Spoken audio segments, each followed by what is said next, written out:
Paz do Senhor, irmãos. Que a paz do Senhor, que excede todo entendimento, esteja entre nós. A palavra de hoje é Mateus 13, do 36 ao 43. Aqui fala da parábola da explicação da parábola do joio. Então, tendo despedido a multidão, foi Jesus para casa, e chegaram ao pé dele os seus discípulos, dizendo: Explica-nos a parábola do joio do campo. E ele, respondendo, disse-lhes: O que semeia a boa semente é o Filho do homem. O campo é o mundo. A boa semente são os filhos do reino, e o joio são os filhos do maligno. O inimigo que o semeou é o diabo, e a ceifa é o fim do mundo. E os ceifeiros são os anjos.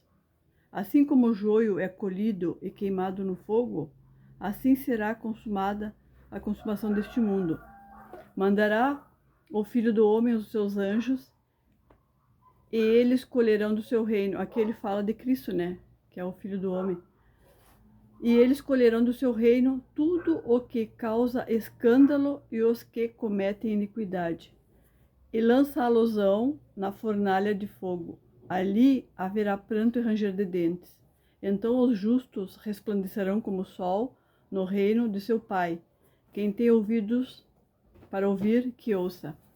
Aqui essa parábola está, a explicação do joio está em Mateus, né? 13:36. Mas o que eu quis dizer para... Eu já falei em outros vídeos que o, o mundo é dual, né?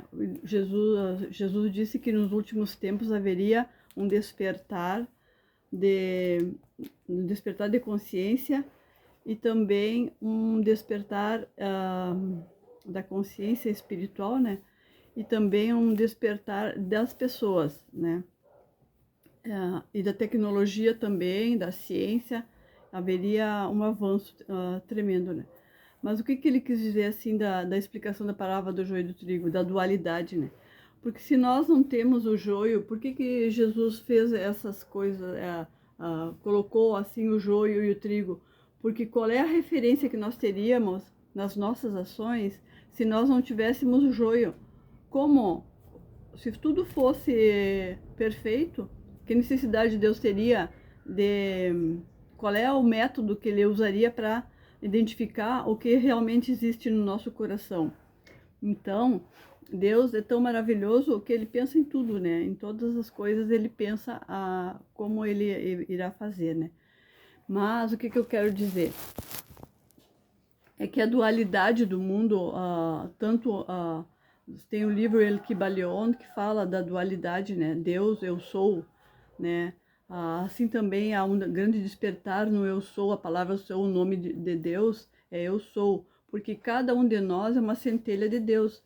Ele colocou o Espírito dele em nós, né? Então, se nós procurarmos, né, o bem e não o mal, nós vamos estar nos capacitando para que nós venhamos cada dia a nossa luz brilhar mais e a nossa capacidade de enxergar como Deus opera, como Deus gostaria que nós fôssemos limpos de mão e puros de coração, né? Como Deus gostaria que nós realmente fôssemos como a sua semelhança, né? Então, porque claro, Deus é Deus, ele é santo, ele não é que nem nós, é por isso que nós somos semelhantes, né? Mas então que nós vamos nos limpando cada dia mais das impurezas do mundo, porque ele fala do ouro que ele refina, né? Ele fala que o ouro, para ser refinado, ele tem que passar por uma fornalha muito grande do fogo, né? Então, às vezes as pessoas não entendem por que os que seguem a Jesus não têm uma vida assim fácil, né? Que muitas vezes vem tribulação. Mas Deus diz: eu lhe dou a paz, a minha paz vos dou, né? Não la dou como dou ao mundo, né? Mas mesmo em tribulação, os seguidores de Cristo, eles têm aquela paz que excede todo o entendimento, como diz a palavra. Por isso que é muito bom nós sempre estarmos atentos à palavra de Deus, cada vez nos envolver mais em buscar qual é a boa, perfeita e agradável vontade de Deus. Porque a boa, perfeita e agradável vontade de Deus é que nós estejamos sempre perto dele para aprender.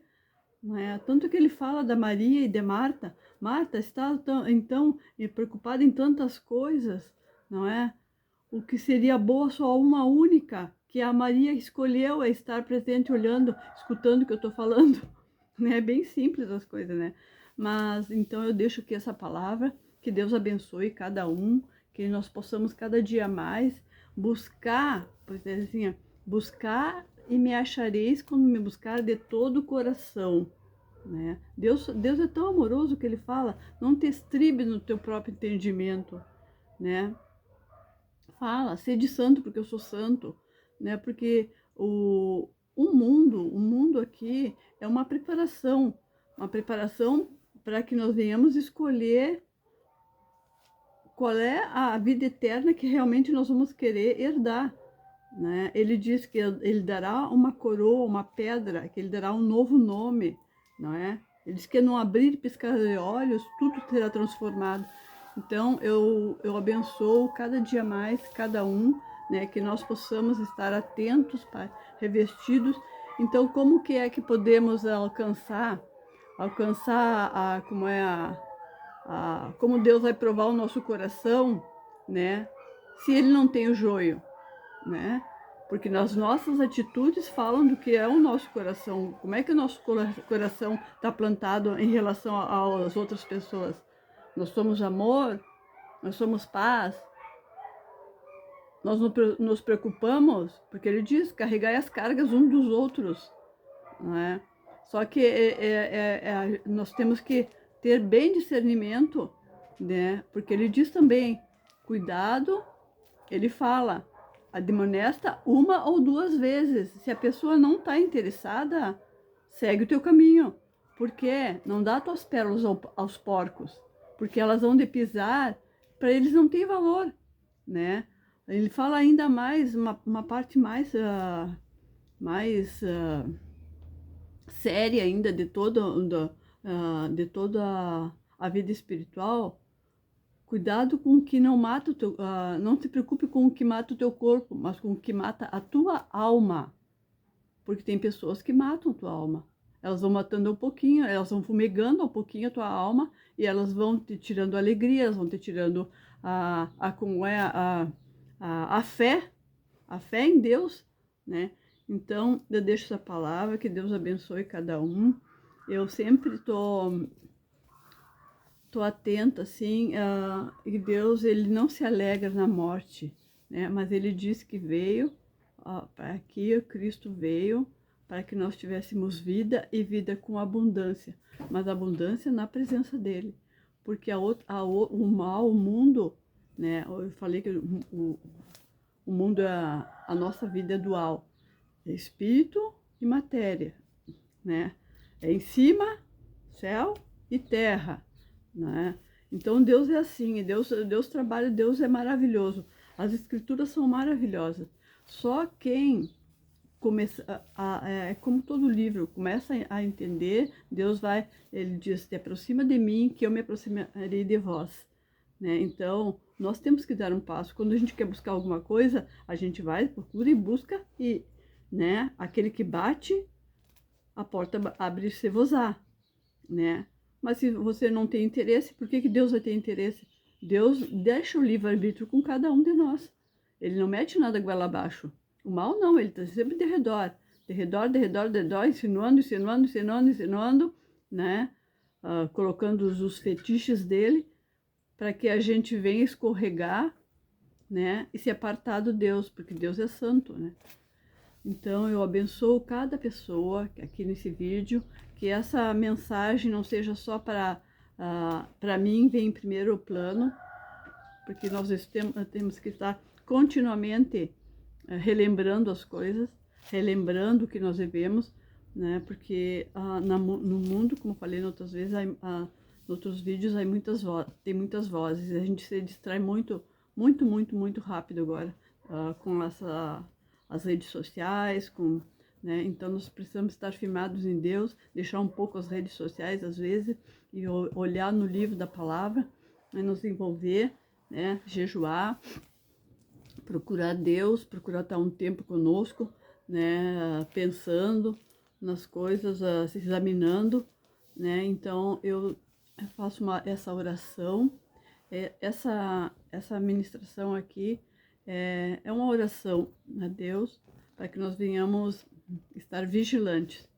Vigiai, vigiai, vigiamos de todo o tempo e nos fortalecendo no Senhor e no poder, na força do seu poder, né? E então eu desejo a cada um de nós que Deus venha abençoar a alma. Se tem alguém precisando de cura, que Deus venha curar a nossa alma, a nossa mente, limpar a nossa mente de coisas que não agradam a Ele, né? Que coisas que não edificam a nossa vida, e que nós venhamos ser cheios do seu Espírito Santo, cada dia mais firmados na palavra, firmados nos caminhos que o Senhor tem. O Senhor tem um propósito de vida para cada um de nós, que nós venhamos a poder alcançar a coroa da vida. É a minha mensagem. Deus abençoe cada um, em nome do Senhor Jesus.